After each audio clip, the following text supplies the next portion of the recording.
പ്രിയ വിദ്യാർത്ഥികളെ, ഒരു പാർട്ണർഷിപ്പ് ഫേമിലെ ഒരു പാർട്ണർ മരണപ്പെട്ട് കഴിഞ്ഞാൽ ആ ഡിസീസ്ഡ് പാർട്ണർക്ക് അതല്ലെങ്കിൽ ഔട്ട് ഗോയിങ് പാർട്ണർക്ക് കൊടുക്കാനുള്ള ടോട്ടൽ എമൗണ്ട് എങ്ങനെയാണ് കാൽക്കുലേറ്റ് ചെയ്യുന്നത്? കാൽക്കുലേറ്റ് ചെയ്യുന്ന സമയത്ത് അക്കൗണ്ടൻ്റ് എന്തൊക്കെ കാര്യങ്ങളാണ് ശ്രദ്ധിക്കേണ്ടത്? എന്താണ് ജേണൽ എൻട്രികൾ എഴുതേണ്ടത്? ഇത്തരം കാര്യങ്ങളാണ് ഇന്നത്തെ ക്ലാസ്സിലൂടെ ഞാൻ പ്രസൻറ്റ് ചെയ്യുന്നത്. Calculation of amount due to deceased partner. റിട്ടയർമെൻറ്റിൻ്റെ സമയത്ത് നമ്മൾ പഠിച്ച അതേ അക്കൗണ്ടിങ് ട്രീറ്റ്മെൻറ്റുകൾ തന്നെയാണ് ഡെത്തിൻ്റെ സമയത്തും അക്കൗണ്ടൻ്റ് ചെയ്യേണ്ടത്. ചില കാൽക്കുലേഷൻസിൽ ഡിഫറൻസുകൾ വരുന്നുണ്ട്. ആ കാര്യങ്ങൾ മാത്രം നമുക്ക് ഇന്ന് ഡിസ്കസ് ചെയ്യാം. The retirement normally takes place at the end of an accounting period. The death of a partner may occur any time. Hence, in case of a partner, his claim shall also include his share of profit or loss, interest on capital, interest on drawings if any, from the date of the last balance sheet to the date of his death. റിട്ടയർമെൻറ്റിൻ്റെ സമയത്ത് ചെയ്യുന്ന accounting ട്രീറ്റ്മെൻറ്റുകളും ഡെത്തിൻ്റെ സമയത്ത് accountant ചെയ്യേണ്ട accounting ട്രീറ്റ്മെൻറ്റുകളിലും വലിയ ഡിഫറൻസുകൾ വരുന്നില്ല. പ്രധാനപ്പെട്ട ഒരു difference വരുന്നത്, retirement എന്ന് പറയുന്നത് ഒരു ഫിനാൻഷ്യൽ ഇയറിൻ്റെ അവസാനത്തിലാണ് സാധാരണ നടക്കാറുള്ളത്. പക്ഷേ ഡെത്തിൻ്റെ കേസിൽ അങ്ങനെയല്ല. It is unexpected. ഒരു ഫിനാൻഷ്യൽ ഇയറിൻ്റെ ഇടയിൽ ഏത് സമയത്തും എന്ത് സംഭവിക്കാം? ഡെത്ത് സംഭവിക്കാം. അങ്ങനെ ഡെത്ത് ഒരു അൺഎക്സ്പെക്റ്റഡ് ഡേറ്റിലാണ് നടക്കുന്നത് എന്നുള്ളത് കൊണ്ട് കുറച്ചധികം കാൽക്കുലേഷൻസ് നമുക്ക് വരുന്നുണ്ട്. ഇതിൽ പ്രധാനമായിട്ടും വരുന്ന കാൽക്കുലേഷൻ, കഴിഞ്ഞ ഫിനാൻഷ്യൽ ഇയർ ക്ലോസ് ചെയ്തത് മുതൽ ഈ പാർട്ണർ മരണപ്പെടുന്ന ഡേറ്റ് വരെയുള്ള ആ സമയത്തേക്ക്, ആ പീരിയഡിലേക്കുള്ള interest on capital, then salary, commission, then profit ആണെങ്കിൽ ആ പ്രോഫിറ്റ്, ഇതെല്ലാം കണ്ടെത്തി ഈ ഔട്ട് ഗോയിങ് പാർട്ണറുടെ ക്യാപിറ്റൽ അക്കൗണ്ടിലേക്ക് ക്രെഡിറ്റ് ചെയ്ത് കൊടുക്കണം. അതുപോലെ drawings, interest on drawings, then loss ആണെങ്കിൽ ആ ലോസ് നമ്മൾ എന്ത് ചെയ്യണം? ഈ പാർട്ണറുടെ ക്യാപിറ്റൽ അക്കൗണ്ടിലേക്ക് ഡെബിറ്റ് ചെയ്ത് കൊടുക്കണം. In case of death of a partner, his claim is transferred to his executors and settled in the same manner as that of the retired partner. ഇപ്പോൾ ഡിസീസ്ഡ് പാർട്ണറുടെ കേസിലാണെങ്കിൽ ഡിസീസ്ഡ് പാർട്ണർക്ക് കൊടുക്കാനുള്ള ആകെ എമൗണ്ട് കാൽക്കുലേറ്റ് ചെയ്ത് അത്രയും എമൗണ്ട് ആ പാർട്ണറുടെ എക്സിക്യൂട്ടറുടെ അക്കൗണ്ടിലേക്ക് ട്രാൻസ്ഫർ ചെയ്യണം. മരണശേഷം അയാളുടെ സാമ്പത്തിക കാര്യങ്ങളൊക്കെ ചെയ്യാൻ ഉത്തരവാദപ്പെട്ടിട്ടുള്ള എക്സിക്യൂട്ടറുടെ അക്കൗണ്ടിലേക്ക് ട്രാൻസ്ഫർ ചെയ്ത് എക്സിക്യൂട്ടറുടെ അക്കൗണ്ടിൽ നിന്നാണ് അതിൻ്റെ സെറ്റിൽമെൻറ്റ് നടത്തേണ്ടത്.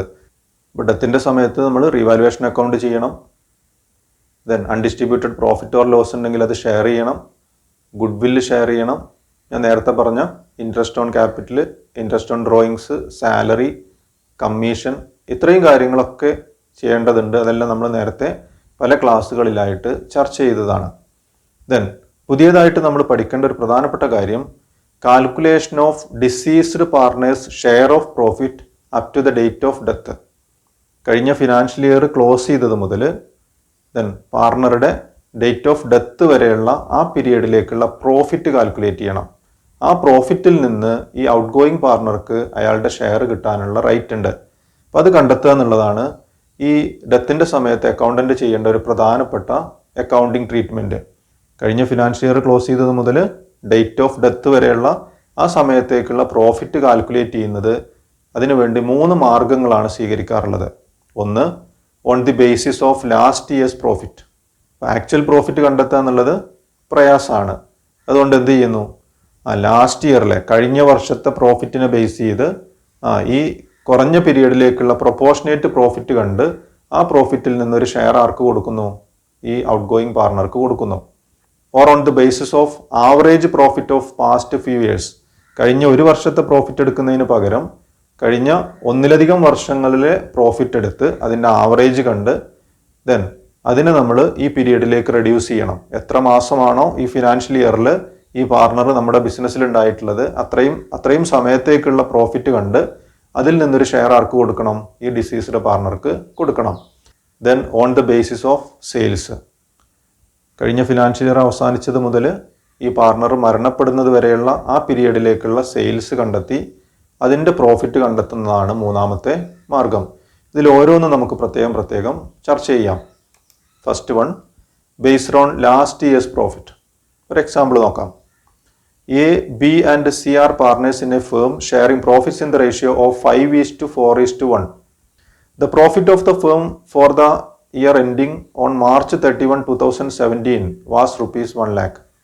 അപ്പോൾ കഴിഞ്ഞ വർഷത്തെ പ്രോഫിറ്റാണ് പറയുന്നത് 1 ലക്ഷം രൂപ. B dies on June 30, 2017. B മരിക്കുന്നത് 2017 ജൂൺ 30-നാണ്. Calculate B's share of profit for the period from April 1 to June 30, 2017. ഇപ്പോൾ 2017 മാർച്ച് 31-ലാണ് കഴിഞ്ഞ ഫിനാൻഷ്യൽ ഇയർ അവസാനിച്ചത്. അതിൽ കിട്ടിയിട്ടുള്ള പ്രോഫിറ്റ് 1 ലക്ഷം രൂപയാണ്. അതിനുശേഷം ഈ ഫിനാൻഷ്യൽ ഇയറിൽ എന്ന് പറയുമ്പോൾ April 1 മുതൽ ജൂൺ 30 വരെ ബി ഈ പാർട്ണർഷിപ്പിലുണ്ട്. ജൂൺ 30-നാണ് പാർട്ണർ മരണപ്പെടുന്നത്. ഇപ്പോൾ ഏപ്രിൽ, മെയ്, ജൂൺ 3 മാസക്കാലത്തെ പ്രോഫിറ്റ് കാൽക്കുലേറ്റ് ചെയ്യണം. ആ പ്രോഫിറ്റിലെ ഒരു ഷെയർ ആർക്ക് കൊടുക്കണം? ബിക്ക് കൊടുക്കണം. അപ്പോൾ ആ 3 മാസത്തെ പ്രോഫിറ്റ് കാൽക്കുലേറ്റ് ചെയ്യുന്നതിന് വേണ്ടി നമ്മൾ എന്താണ് ബേസ് ആയിട്ട് എടുക്കുന്നത്? കഴിഞ്ഞ വർഷത്തെ പ്രോഫിറ്റാണ് ബേസ് ആയിട്ട് എടുക്കുന്നത്. അതെങ്ങനെയാണ് കാൽക്കുലേറ്റ് ചെയ്യുന്നതെന്ന് നോക്കാം. Total profit for the year ending on 31st March 2017 1 lakh. ഇതാണ് ക്വസ്റ്റ്യനിൽ തന്നത്. കഴിഞ്ഞ വർഷത്തെ പ്രോഫിറ്റ് 1 ലക്ഷം രൂപയാണ്. Then B's share of profit is equal to, നമ്മൾ ബിയുടെ ഷെയർ ഓഫ് പ്രോഫിറ്റ് ആണ് കാൽക്കുലേറ്റ് ചെയ്യുന്നത്. അത് കണ്ടെത്തുന്നത് ഇങ്ങനെയാണ്. കഴിഞ്ഞ വർഷത്തെ പ്രോഫിറ്റിനെ 3 മാസത്തെ പ്രോഫിറ്റിലേക്ക് റെഡ്യൂസ് ചെയ്യണം. കഴിഞ്ഞ 12 മാസത്തെ പ്രോഫിറ്റാണ് 1 ലക്ഷം രൂപ. അതിനെ നമ്മൾ ഏപ്രിൽ, മെയ്, ജൂൺ 3 മാസത്തെ പ്രോഫിറ്റിലേക്ക് റെഡ്യൂസ് ചെയ്യണം. അങ്ങനെ വരുമ്പോൾ 1 ലക്ഷം ഇൻറ്റു 3/12. അങ്ങനെ 3 മാസത്തെ പ്രോഫിറ്റിൽ നിന്ന് ആരുടെ ഷെയർ കണ്ടെത്തണം? ബിയുടെ ഷെയർ കണ്ടെത്തണം. ബിയുടെ ഷെയർ എത്രയാണ്? 4/10. പിന്നെ കാൽക്കുലേഷൻ എങ്ങനെയാണ്? 1 ലക്ഷം ഇൻറ്റു 3/12 ഇൻറ്റു 4/10. കാൽക്കുലേറ്റ് ചെയ്യുമ്പോൾ കിട്ടുന്നത് 10,000 rupees-ആണ്. അപ്പോൾ ഈ 3 മാസത്തെ പ്രോഫിറ്റിൽ നിന്ന് 10,000 രൂപയാണ് ആർക്ക് കിട്ടാനുള്ളത്? ബിക്ക് കിട്ടാനുള്ളത്. എന്താണ് അതിൻ്റെ ജേണൽ എൻട്രി എന്ന് നോക്കാം. The journal entry will be recorded as follows. ഇവിടെ നമുക്കറിയാം പ്രോഫിറ്റാണ്, പാർട്ണറുടെ ക്യാപിറ്റൽ അക്കൗണ്ടാണ് ക്രെഡിറ്റ് ചെയ്യേണ്ടത്. ഡെബിറ്റ് ചെയ്യേണ്ടത് profit and loss suspense account debtor 10,000 to B's capital account 10,000. ഇങ്ങനെയാണ് ഈ പാർട്ണറുടെ ഈ വർഷത്തെ അല്ലെങ്കിൽ ഈ 3 മാസത്തെ പ്രോഫിറ്റ് കാൽക്കുലേറ്റ് ചെയ്ത് അത് പാർട്ണറുടെ ക്യാപിറ്റൽ അക്കൗണ്ടിലേക്ക് ക്രെഡിറ്റ് ചെയ്ത് കൊടുക്കേണ്ടത്. ദെൻ രണ്ടാമത്തെ മെത്തേഡ് നോക്കാം. Based on average profit of past few years. ഇപ്പോൾ കഴിഞ്ഞ എക്സാമ്പിൾ നമ്മൾ കഴിഞ്ഞ 1 വർഷത്തെ പ്രോഫിറ്റാണ് ബേസ് ആയിട്ട് എടുത്തത്. ദെൻ ഈ എക്സാമ്പിളിൽ കഴിഞ്ഞ 1-ലധികം വർഷങ്ങളിലെ പ്രോഫിറ്റാണ് ബേസ് ആയിട്ട് എടുക്കുന്നത്. ഇപ്പോൾ ആവറേജ് പ്രോഫിറ്റ് കണ്ടു വേണം നമുക്ക് ഈ വർഷത്തെ 3 മാസത്തെ പ്രോഫിറ്റ് കണ്ടെത്താം. A, B and C were partners in a firm sharing profits in the ratio of 5:4:1. The profit of the firm for the last 3 years were ₹1,36,000 for 2014-15, ₹1,54,000 for 2015-16, and ₹1 lakh for 2016-17. B dies on June 30, 2017. Calculate B's share of profit for the period from April 1 to June 30, 2017. കഴിഞ്ഞ 3 വർഷങ്ങളിലെ profit തന്നിട്ടുണ്ട്. ആ 3 വർഷത്തെ പ്രോഫിറ്റിനെയും base ചെയ്തിട്ടാണ് ഈ retiring പാർട്ണറുടെ ഈ വർഷത്തെ 3 മാസത്തെ പ്രോഫിറ്റ് കാൽക്കുലേറ്റ് ചെയ്ത് അതിൽ നിന്ന് അയാളുടെ ഷെയർ നമ്മൾ കൊടുക്കേണ്ടത്. അപ്പോൾ ആദ്യം നമുക്ക് ആവറേജ് പ്രോഫിറ്റ് കണ്ടെത്തണം. Average profit is equal to total profit divided by number of years. 3 വർഷത്തെ പ്രോഫിറ്റ് ആഡ് ചെയ്യണം. 1,36,000 plus 1,54,000 plus 1 lakh all divided by 3. Total വരുന്നത് 3,90,000 ഡിവൈഡഡ് ബൈ 3. അങ്ങനെ വരുമ്പോൾ ആവറേജ് പ്രോഫിറ്റ് 1,30,000 ആണ്. ഇപ്പോൾ കഴിഞ്ഞ 3 വർഷത്തെ ആവറേജ് പ്രോഫിറ്റ് 1,30,000 ആണ്. ഈ 1,30,000-ൽ നിന്ന് 3 മാസത്തെ പ്രോഫിറ്റ് കണ്ടെത്തണം. കഴിഞ്ഞ എക്സാമ്പിൾ ചെയ്തതുപോലെ തന്നെയാണ്. ആദ്യം 3 മാസത്തെ പ്രോഫിറ്റ് കണ്ടെത്തി അതിൽ നിന്ന് ബിയുടെ ഷെയർ കണ്ടെത്തണം. B's share of profit is equal to 1,30,000 into 3/12 എന്ന് പറയുമ്പോൾ 3 മാസത്തെ പ്രോഫിറ്റ് കണ്ടു. ദെൻ 4/10 ബിയുടെ ഷെയർ കണ്ടു. വരുന്നത് എത്രയാണ്? 13,000. ഇപ്പോൾ 13,000 രൂപയാണ് ഈ മെത്തേഡ് പ്രകാരം ഈ പാർട്ണർക്ക് ഈ വർഷം കൊടുക്കാനുള്ള പ്രോഫിറ്റ് ഷെയർ. ജേണൽ എൻട്രിയിൽ മാറ്റം വരുന്നില്ല. എന്താ journal entry? Profit and loss suspense account debtor 13,000 to B's capital account 13,000. Then ഇനി മൂന്നാമത്തെ മെത്തേഡ് നോക്കാം. Based on sales. A, B and C were partners in a firm sharing profits in the ratio of 5:4:1. നേരത്തെ അതേ problem തന്നെയാണ്, മാറ്റം വരുന്നത് ഇവിടെയാണ്. Sales during the year 2016-17 were ₹8 lakh. കഴിഞ്ഞ വർഷത്തെ സെയിൽസ് തന്നിട്ടുണ്ട്, എത്രയാണ്? 8 ലക്ഷം രൂപ. And profit ₹2 lakh. കഴിഞ്ഞ വർഷത്തെ പ്രോഫിറ്റ് 2 ലക്ഷം രൂപയാണ്. 8 ലക്ഷം രൂപയാണ് കഴിഞ്ഞ വർഷത്തെ സെയിൽസ്, 2 ലക്ഷം രൂപയാണ് കഴിഞ്ഞ വർഷത്തെ profit. The sales from April 1, 2017 to 30th June were ₹1 lakh. ഈ പാർട്ണർ മരണപ്പെട്ട ഈ ഫിനാൻഷ്യൽ ഇയറിൽ ഏപ്രിൽ 1 മുതൽ ജൂൺ 30 വരെയുള്ള സെയിൽസ് 1 ലക്ഷം രൂപയാണ്. നമ്മൾ ഈ 1 ലക്ഷം രൂപയുടെ പ്രോഫിറ്റാണ് കണ്ടെത്തേണ്ടത്. ആ പ്രോഫിറ്റിൽ നിന്നാണ് ഈ പാർട്ണർക്കുള്ള ഷെയർ കണ്ടെത്തേണ്ടത്. Calculate B's share of profit for the period from April 1, 2017 to June 30, 2017. If sale is ₹8 lakh, the profit is equal to 2 lakh. ഇത് ക്വസ്റ്റ്യനിൽ പറഞ്ഞതാണ്. 8 ലക്ഷമാണ് സെയിൽസ് എങ്കിൽ അവർക്ക് കിട്ടിയിട്ടുള്ള പ്രോഫിറ്റ് എത്രയാണ്? 2 ലക്ഷമാണ്. അങ്ങനെയാണെങ്കിൽ പ്രോഫിറ്റ് പെർസെൻറ്റേജ് എത്രയാണ്? 2 lakh divided by 8 lakh into 100 എന്ന് പറയുമ്പോൾ 25% ആണ് ഇവരുടെ പ്രോഫിറ്റ് പെർസെൻറ്റേജ്. അങ്ങനെയാണെങ്കിൽ ഈ 3 മാസത്തെ സെയിൽസ് നമുക്കറിയാം, അതെത്രയാണ്? 1 ലക്ഷം രൂപയാണ്. അങ്ങനെയാണെങ്കിൽ 1 ലക്ഷം രൂപയുടെ പ്രോഫിറ്റ് എത്ര വരും? If sale is 1 lakh, the profit is equal to 1 lakh into 25%. 25,000 ആണ് ഈ 3 മാസത്തെ പ്രോഫിറ്റ് വരുന്നത്. ഇത് വേറൊരു രീതിയിൽ നമുക്ക് കാൽക്കുലേറ്റ് ചെയ്യാം. 2 lakh divided by 8 lakh into 1 lakh. അങ്ങനെ കണ്ടു കഴിഞ്ഞാൽ നമുക്ക് 25,000 കിട്ടും. ദെൻ ഈ 25,000-ൽ നിന്ന് ആരുടെ ഷെയർ കണ്ടെത്തണം? ഈ ഔട്ട് ഗോയിങ് പാർട്ണറുടെ അല്ലെങ്കിൽ ഡിസീസ്ഡ് പാർട്ണറുടെ ഷെയർ കണ്ടെത്തണം. B's share of profit is equal to 25,000 into 4/10. അതിൻ്റെ 10/4 ഭാഗമാണ് ആർക്ക് കൊടുക്കേണ്ടത്? ബിക്ക് കൊടുക്കേണ്ടത്. അത് വരുന്നത് 10,000. ദെൻ ജേണൽ എൻട്രിയിൽ മാറ്റം വരുന്നില്ല. Profit and loss suspense account debtor 10,000 to B's capital account 10,000. ഇനി നമുക്കൊരു ഇല്ലുസ്ട്രേഷൻ നോക്കാം.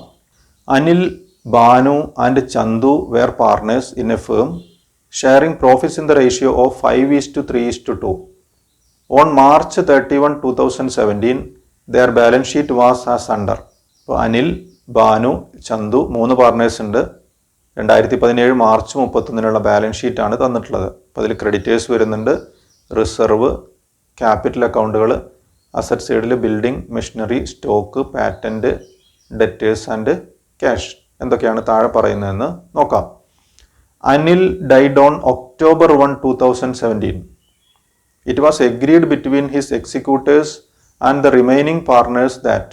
അപ്പോൾ 2017 ഒക്ടോബർ 1 അനിൽ മരണപ്പെടുന്നത്. ദെൻ ഈ അനിലിൻ്റെ എക്സിക്യൂട്ടേഴ്സും പാർട്ണേഴ്സും തമ്മിൽ എഗ്രി ചെയ്തിട്ടുള്ള ടേംസ് ആണ് താഴെ പറയുന്നത്. Goodwill to be valued at ₹37,500. ഈ ഡെത്തിൻ്റെ സമയത്ത് ബിസിനസ്സിൻ്റെ ഗുഡ് വില്ല് വാല്യൂ ചെയ്തു. എത്രയാണ് കിട്ടിയിട്ടുള്ളത്? 37,500. Patents B valued at ₹8,000, machinery at ₹28,000 and building ₹25,000. Revaluation വരുന്നുണ്ട്. ഒരു റീവാലുവേഷൻ അക്കൗണ്ട് നമ്മൾ ചെയ്യേണ്ടി വരും. Then profit for the year 2017-18 to be taken as having accrued at the same rate as that of the previous year 2016-17, that is ₹15,000. ഇപ്പോൾ കഴിഞ്ഞ financial year close ചെയ്തത് മുതൽ ഈ പാർട്ണർ മരിക്കുന്നത് വരെയുള്ള ആ പീരീഡിലേക്കുള്ള പ്രോഫിറ്റ് കാൽക്കുലേറ്റ് ചെയ്യുന്നത് ഏത് പ്രോഫിറ്റിനെ ബേസ് ചെയ്തിട്ടാണ്? കഴിഞ്ഞ വർഷത്തെ പ്രോഫിറ്റിനെ ബേസ് ചെയ്തിട്ടാണ്. അത് എത്രയാണ് എമൗണ്ട്? 15,000 രൂപയാണ്. അപ്പോൾ 15,000 രൂപയിൽ നിന്ന് ഈ വർഷത്തെ അപ്രോക്സിമേറ്റ് പ്രോഫിറ്റ് നമ്മൾ കണ്ടെത്തണം. Interest on capital B provided at 10% per annum. 10% interest on capital കൊടുക്കാനുണ്ട്. Then half of the amount due to Anil be paid immediately. അപ്പോൾ അനിലിന് കൊടുക്കാനുള്ള എമൗണ്ടിൻ്റെ പകുതി എമൗണ്ട് ഉടനെ തന്നെ പേയ്മെൻറ്റ് നടത്തുന്നുണ്ട്. Prepare Anil's capital account and Anil's executors account as on October 1, 2017. പ്രധാനമായിട്ടും 2 കാര്യങ്ങളാണ് ചെയ്യാൻ പറഞ്ഞിട്ടുള്ളത്. അനിലിൻ്റെ ക്യാപിറ്റൽ അക്കൗണ്ട് തയ്യാറാക്കണം, അതുപോലെ തന്നെ അനിലിൻ്റെ എക്സിക്യൂട്ടറുടെ അക്കൗണ്ടും തയ്യാറാക്കണം. അനിലിൻ്റെ ക്യാപിറ്റൽ അക്കൗണ്ടിലെ ബാലൻസ് ആണ് അനിലിൻ്റെ എക്സിക്യൂട്ടറുടെ അക്കൗണ്ടിലേക്ക് ട്രാൻസ്ഫർ ചെയ്യുന്നത്. അവിടെ നിന്നാണ് ആ പേയ്മെൻറ്റ് നടത്തുന്നത്. പ്രധാനമായിട്ടും 2 അക്കൗണ്ടുകളാണ് നമുക്ക് ചെയ്യാനുള്ളത്. ഇവിടെ ശ്രദ്ധിക്കേണ്ടത് 2017 മാർച്ച് 31 ആണ് കഴിഞ്ഞ ഫിനാൻഷ്യൽ ഇയർ അവസാനിച്ചത്. അതുമുതൽ ഒക്ടോബർ 1 വരെ എത്ര മാസങ്ങളുണ്ട് എന്ന് നമ്മൾ അറിഞ്ഞിരിക്കണം. എത്ര മാസങ്ങളുണ്ട്? 6 മാസങ്ങൾ വരും. April, May, June, July, August, September. ഇപ്പോൾ സെപ്റ്റംബർ വരെ 6 മാസങ്ങളാണ് ഈ ഫിനാൻഷ്യൽ ഇയറിൽ ഈ പാർട്ണർ ബിസിനസ്സിൽ ഉണ്ടായിട്ടുള്ളത്. ആ സമയത്തുള്ള ഇൻട്രസ്റ്റ് ഓൺ ക്യാപിറ്റൽ, അതുപോലെ തന്നെ പ്രോഫിറ്റ് ഷെയർ ഉണ്ടെങ്കിൽ അത് എല്ലാം നമ്മൾ ആർക്ക് കൊടുക്കണം? അനിലിന് കൊടുക്കണം. അത് നമുക്ക് അനിലിന് കൊടുക്കാനുള്ള ഷെയർ ഓഫ് ഗുഡ് വില്ല് കാൽക്കുലേറ്റ് ചെയ്യാം. ആ ഫേമിൻ്റെ ഗുഡ് വില്ല് ആൾറെഡി അവർ കണ്ടെത്തിയിട്ടുണ്ട്, അവർ എഗ്രി ചെയ്തിട്ടുണ്ട്. എത്രയാണ്? 37,500. ഈ 37,500 അനിലിൻ്റെ ഷെയറാണ് നമ്മൾ കണ്ടെത്തുന്നത്. ഓൾഡ് റേഷ്യോ എത്രയാണ്? 5:3:2. ഇതിൽ അനിലിൻ്റെ ഷെയർ 5 ആണ് എന്ന് പറയുമ്പോൾ 5/10 ആണ്. Goodwill of the firm is equal to 37,500. Anil's share of goodwill is equal to 37,500 into 5/10. 5:3:2 ആണ്. 5/10 ആണ് അനിലിൻ്റെ ഷെയർ. അപ്പോൾ 37,500ൻ്റെ 10/5 ആർക്ക് കൊടുക്കേണ്ടത്? ഈ ഡിസീസ്ഡ് പാർട്ണർക്ക് കൊടുക്കേണ്ടത്. അത് കിട്ടുന്നത് എത്രയാണ്? 18,750. ഇത് ആര് കൊടുക്കണം? ഗെയിനിങ് പാർട്ണേഴ്സാണ് കൊടുക്കേണ്ടത്. ഇവിടെ ഗെയിനിങ്ങിനെ കുറിച്ച് പ്രത്യേകിച്ചൊന്നും പറയാത്തത് കൊണ്ട് ഇവിടെ ഗെയിനിങ് റേഷ്യോ ഏത് റേഷ്യോ തന്നെയാണ്? ബാനുവും ചന്തുവും തമ്മിലുള്ള ഓൾഡ് റേഷ്യോ തന്നെയാണ് ഇവിടെ ഗെയിനിങ് റേഷ്യോ ആയിട്ട് കണക്കാക്കേണ്ടത്. അങ്ങനെ വരുമ്പോൾ gaining ratio is equal to 3:2. ബാനുവിൻ്റെ ക്യാപിറ്റൽ അക്കൗണ്ട് ഡെബിറ്റ് ചെയ്യണം, ചന്തുവിൻ്റെ ക്യാപിറ്റൽ അക്കൗണ്ട് ഡെബിറ്റ് ചെയ്യണം. ആ എമൗണ്ട് അനിലിൻ്റെ ക്യാപിറ്റൽ അക്കൗണ്ടിലേക്ക് ക്രെഡിറ്റ് ചെയ്യണം. ഇപ്പോൾ ജേണൽ എൻട്രി ഇങ്ങനെയാണ് വരുന്നത്. ബാനൂസ് ക്യാപിറ്റൽ അക്കൗണ്ട് അറ്റർ 11,250. എങ്ങനെ കിട്ടിയത്? അനിലിൻ്റെ ഷെയർ 18,750 ആണ്. അത് 3:2 എന്നുള്ള റേഷ്യോയിലാണ് ഇവർ അങ്ങോട്ട് കൊടുക്കേണ്ടത്. ഇപ്പോൾ 3 ആണ് ബാനുവിൻ്റെ ഷെയർ. 18,750 ഇൻറ്റു 3/5 11,250 കിട്ടും. Then Chandu's capital account 7,500. 18,750 into 2/5. ഈ ടോട്ടൽ എമൗണ്ട് അനിലിൻ്റെ ക്യാപിറ്റൽ അക്കൗണ്ടിലേക്ക് ക്രെഡിറ്റ് ചെയ്യണം. ഇപ്പോൾ ഷെയർ ഓഫ് ഗുഡ് വില്ല് നമ്മൾ കണ്ടെത്തി. ഇത്രയും എമൗണ്ട് അനിലിൻ്റെ ക്യാപിറ്റൽ അക്കൗണ്ടിലേക്ക് ക്രെഡിറ്റ് ചെയ്ത് കൊടുക്കണം. ഇനി റീവാലുവേഷൻ അക്കൗണ്ട് ചെയ്ത് നോക്കാം. ഇതിൽ പറയുന്നത് പാറ്റൻറ്റിൻ്റെ വില 8,000 ആണ്, മെഷീനറി 28,000 ആണ്, ബിൽഡിംഗ് 25,000 ആണ് പ്രസൻറ്റ് വാല്യൂ. ഈ അസറ്റുകളുടെ ബുക്ക് വാല്യൂ നമുക്ക് ആദ്യം ഒന്ന് പരിശോധിക്കാം. ആദ്യം പാറ്റൻറ്റ് 8,000 ആണ് പ്രസൻറ്റ് വാല്യൂ. പാറ്റൻറ്റിൻ്റെ ബുക്ക് വാല്യൂ എത്രയാണ്? 11,000 എന്ന് പറയുമ്പോൾ പാറ്റൻറ്റിൻ്റെ വില കുറഞ്ഞിട്ടുണ്ട്. ലോസ് ഓൺ റീവാലുവേഷൻ ആണ്. റീവാലുവേഷൻ അക്കൗണ്ടിൽ ഡെബിറ്റ് ചെയ്യണം. പാറ്റൻസ് എത്രയാണ് ഡിഫറൻസ് വരുന്നത്? 3,000. ദെൻ രണ്ടാമത്തെ അസറ്റ് പറയുന്നത് മെഷീനറി 28,000 ആണ് പ്രസൻറ്റ് വാല്യൂ. മെഷീനറിയുടെ ബുക്ക് വാല്യൂ 30,000 ആണ്. അവിടെയും മെഷീനറിയുടെ വില റെഡ്യൂസ് ചെയ്തിട്ടുണ്ട്. റീവാലുവേഷൻ ലോസ് ആണ്. റീവാലുവേഷൻ അക്കൗണ്ടിൽ ഡെബിറ്റ് ചെയ്യണം. മെഷീനറിയുടെ ഡിഫറൻസ് വരുന്നത് 2,000 റുപ്പീസ്. ദെൻ ബിൽഡിങ്ങിൻ്റെ പ്രസൻറ്റ് വാല്യൂ 25,000 ആണ്. ബുക്ക് വാല്യൂ 20,000 ആണ്. 20,000 ഉള്ളത് 25,000ലേക്ക് ഇൻക്രീസ് ചെയ്തിട്ടുണ്ട്. പ്രോഫിറ്റ് ഓൺ റീവാലുവേഷൻ ആണ്. റീവാലുവേഷൻ അക്കൗണ്ടിൽ ക്രെഡിറ്റ് ചെയ്യണം. എത്രയാണ് ക്രെഡിറ്റ് ചെയ്യേണ്ടത്? 5,000. അങ്ങനെ വരുമ്പോൾ ക്രെഡിറ്റ് സൈഡ് ടോട്ടൽ 5,000 ആണ്, ഡെബിറ്റ് സൈഡ് ടോട്ടലും 5,000 ആണ്. എന്ന് പറയുമ്പോൾ റീവാലുവേഷൻ്റെ ഭാഗമായിട്ട് പ്രോഫിറ്റോ ലോസോ വരുന്നില്ല. ഇനി അനിലിൻ്റെ ക്യാപിറ്റൽ അക്കൗണ്ട് തയ്യാറാക്കാം. Anil's capital account. ഇപ്പോൾ ക്യാപിറ്റൽ അക്കൗണ്ടിൽ ആദ്യം എഴുതേണ്ടത് എന്താണ്? അനിലിൻ്റെ ഓപ്പണിംഗ് ബാലൻസ് ആണ് ആദ്യം എഴുതേണ്ടത്. ഇപ്പോൾ ബാലൻസ് ഷീറ്റ് നോക്കാം. അപ്പോൾ അനിലിൻ്റെ ബാലൻസ് വരുന്നത് 30,000 ആണ്. 30,000 ക്രെഡിറ്റ് ചെയ്തു. ദെൻ റിസർവ് വരുന്നുണ്ട്. ഈ റിസർവിൽ ഒരു ഷെയർ ആർക്ക് കിട്ടാനുള്ള അവകാശമുണ്ട്? അനിലിന് കിട്ടാനുള്ള അവകാശമുണ്ട്. എത്രയാണ് ജനറൽ റിസർവ്? 6,000 റുപ്പീസ് ആണ് കാണിക്കുന്നത്. ഇപ്പോൾ രണ്ടാമത്തായിട്ടായിട്ട് എഴുതേണ്ടത് ജനറൽ റിസർവ് 6,000 ഇൻറ്റു 5/10. 5 ഷെയർ ആണ് അനിലിൻ്റെ ഷെയർ, ടോട്ടൽ ഷെയർ ആണ് 10. അങ്ങനെ വരുമ്പോൾ 3,000 റുപ്പീസ് ആണ് റിസർവ് കിട്ടുന്നത്. റിവാലുവേഷൻ പ്രോഫിറ്റും ലോസും വരുന്നില്ല. ഇനി ഗുഡ് വില്ലിൻ്റെ ഷെയർ നമുക്ക് ക്യാപിറ്റൽ അക്കൗണ്ടിലേക്ക് ക്രെഡിറ്റ് ചെയ്യാം.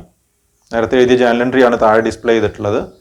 ബാനുവിൻ്റെ ക്യാപിറ്റൽ അക്കൗണ്ടും ചന്തുവിൻ്റെ ക്യാപിറ്റൽ അക്കൗണ്ടും ഡെബിറ്റ് ചെയ്ത് അത്രയും എമൗണ്ട് അനിലിൻ്റെ ക്യാപിറ്റൽ അക്കൗണ്ടിലേക്ക് ക്രെഡിറ്റ് ചെയ്യണം. അപ്പോൾ അനിലിൻ്റെ ക്യാപിറ്റൽ അക്കൗണ്ടിൽ Banu's capital account 11,250. Then Chandu's capital account 7,500. ഇനി നമ്മൾ ചെയ്യുന്നത് കഴിഞ്ഞ ഫിനാൻഷ്യൽ ഇയർ ക്ലോസ് ചെയ്തത് മുതൽ ഡേറ്റ് ഓഫ് ഡെത്ത് വരെയുള്ള പീരീഡിലേക്കുള്ള പ്രോഫിറ്റ് കണ്ടെത്തി ആ പ്രോഫിറ്റിൽ നിന്നൊരു ഷെയർ ആർക്ക് കൊടുക്കണം? ഈ പാർട്ണർക്ക് കൊടുക്കണം. അതാണ് മൂന്നാമത്തെ പോയിന്റിൽ പറയുന്നത്. കഴിഞ്ഞ വർഷത്തെ പ്രോഫിറ്റിനെ ബേസ് ചെയ്ത് ഈ വർഷത്തെ പ്രോഫിറ്റാണ് കണ്ടെത്തേണ്ടത്. അത് പ്രോഫിറ്റാണ് അനിലിൻ്റെ ക്യാപിറ്റൽ അക്കൗണ്ടിൽ ക്രെഡിറ്റ് ചെയ്യണം. എന്താണ് എഴുതേണ്ടത്? Profit and loss suspense account. അപ്പോൾ കഴിഞ്ഞ ഒരു വർഷത്തെ പ്രോഫിറ്റാണ് 15,000. അപ്പോൾ ഇവിടെ 6 മാസത്തെ പ്രോഫിറ്റാണ് നമ്മൾ കണ്ടെത്തേണ്ടത്. ഏപ്രിൽ മുതൽ സെപ്റ്റംബർ വരെയുള്ള 6 മാസത്തെ പ്രോഫിറ്റാണ് കണ്ടെത്തേണ്ടത്. അതിലാണ് അനിലിൻ്റെ ഷെയർ നമ്മൾ കൊടുക്കേണ്ടത്. അപ്പോൾ എൻ്റെ കാൽക്കുലേഷൻ വരുന്നത് ഇങ്ങനെയാണ്: 15,000 ഇൻറ്റു 6/12. അപ്പോൾ 6 മാസത്തെ പ്രോഫിറ്റ് കിട്ടും. ദെൻ അതിൽ 5/10. അതിൽ ആരുടെ ഷെയർ കണ്ടെത്തി? അനിലിൻ്റെ ഷെയർ കണ്ടെത്തി, 3,750. ദെൻ ഇനി ഇൻട്രസ്റ്റ് ഓൺ ക്യാപിറ്റൽ ക്രെഡിറ്റ് ചെയ്യണം. ഈ പാർട്ണറുടെ ക്യാപിറ്റലിൻ്റെ 10% ആണ് 6 മാസത്തെ ഇൻട്രസ്റ്റ് ആണ് കൊടുക്കേണ്ടത്. ഇപ്പോൾ ഇൻട്രസ്റ്റ് ഓൺ ക്യാപിറ്റൽ എത്രയാണ്? ക്രെഡിറ്റ് ചെയ്യണം. 30,000 ആണ് അനിലിൻ്റെ ക്യാപിറ്റൽ ബാലൻസ്. അതിൻ്റെ 10% കണ്ട് അതിനെ 6 മാസത്തിലേക്ക് റെഡ്യൂസ് ചെയ്യണം. അങ്ങനെ വരുമ്പോൾ കിട്ടുന്നത് 1,500. 30,000 ഇൻറ്റു 10/100 ഇൻറ്റു 6/12. ഇത്രയും കഴിഞ്ഞാൽ നമുക്ക് ക്യാപിറ്റൽ അക്കൗണ്ട് ബാലൻസ് ചെയ്യാം. ക്യാപിറ്റൽ അക്കൗണ്ട് ബാലൻസ് ചെയ്യുമ്പോൾ ക്രെഡിറ്റ് സൈഡിലെ ടോട്ടൽ 57,000, അത് ഡെബിറ്റ് സൈഡിൽ എഴുതി. ബാലൻസ് വരുന്നത് 57,000 ആണ്. ഈ 57,000 അനിലിൻ്റെ എക്സിക്യൂട്ടറുടെ അക്കൗണ്ടിലേക്ക് ട്രാൻസ്ഫർ ചെയ്യണം. അവിടെ നിന്നാണ് ഈ സെറ്റിൽമെൻറ്റുകളൊക്കെ നടത്തേണ്ടത്. അങ്ങനെ വരുമ്പോൾ ഡെബിറ്റ് സൈഡിൽ എഴുതേണ്ടത് അനിൽസ് എക്സിക്യൂട്ടേഴ്സ് അക്കൗണ്ട്. അപ്പോൾ അതിൻ്റെ ജേണൽ എൻട്രി വരുന്നത് ഇങ്ങനെയാണ്: Anil's capital account debtor to Anil's executors account. അപ്പോൾ അനിലിൻ്റെ ക്യാപിറ്റൽ അക്കൗണ്ട് ഇതോടുകൂടി ക്ലോസ് ചെയ്യാണ്. അതിന് പകരം നമുക്ക് പുതിയൊരു ലാബിലിറ്റി വരികയാണ്. ഏതാ ലാബിലിറ്റി? Anil's executors account. ഇനി നമുക്ക് അനിലിൻ്റെ എക്സിക്യൂട്ടറുടെ അക്കൗണ്ട് തയ്യാറാക്കാം.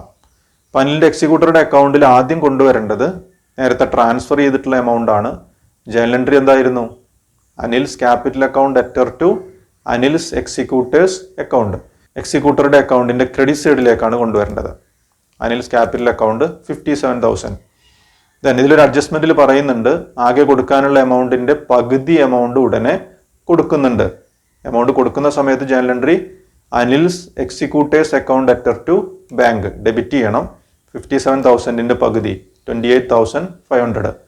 ഇനി ബാലൻസ് ചെയ്യണം 28,500. അപ്പോൾ ഇത് ഇനി ചെയ്യുന്ന ബാലൻസ് ഷീറ്റിൽ എന്ത് ചെയ്യണം? ഒരു ലാബിലിറ്റി ആയിട്ട് എഴുതണം.